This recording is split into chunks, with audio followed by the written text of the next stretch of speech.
সালটা 1893। ডায়মন্ডের চেয়েও উজ্জ্বল জেমস্টোনের খোঁজ মেলে অ্যারিজোনা মরুভূমিতে। উল্কাপিণ্ড নিয়ে গবেষণা করতে যে ডক্টর হেনরি এটির খোঁজ পান, যা এর আগে কখনোই দেখা যায়নি। আপনি কি জানেন সেটি কি? সেটি হলো মোসানাইট ডায়মন্ড। মোসানাইট ডায়মন্ড একটি প্রিমিয়াম জেমস্টোন যা আধুনিক প্রযুক্তিতে ল্যাবে তৈরি করা হয়। এর শাইন, ক্ল্যারিটি, কাট, স্পার্কেল সব কিছুই ডায়মন্ডের মতোই টপ নচ। এছাড়া প্রত্যেকটা স্টোন জিআরএ সার্টিফাইড ও ডায়মন্ড টেস্ট পাস করে, সো অথেন্টিসিটি নিয়ে নো টেনশন। এখন হয়তো ভাবছেন, তাহলে ডায়মন্ডের সাথে পার্থক্য কোথায়?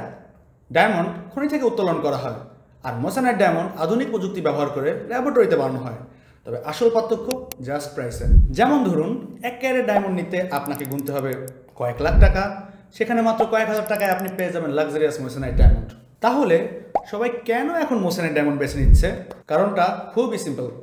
ডায়মন্ডের মতোই same luxury, elegance and premiumness পাচ্ছেন ভ্যালু ফর মানিতে। এখন আপনিই ভাবুন, অযথা টাকা খরচ করবেন নাকি মোসানাইট ডায়মন্ড বেছে নেবেন?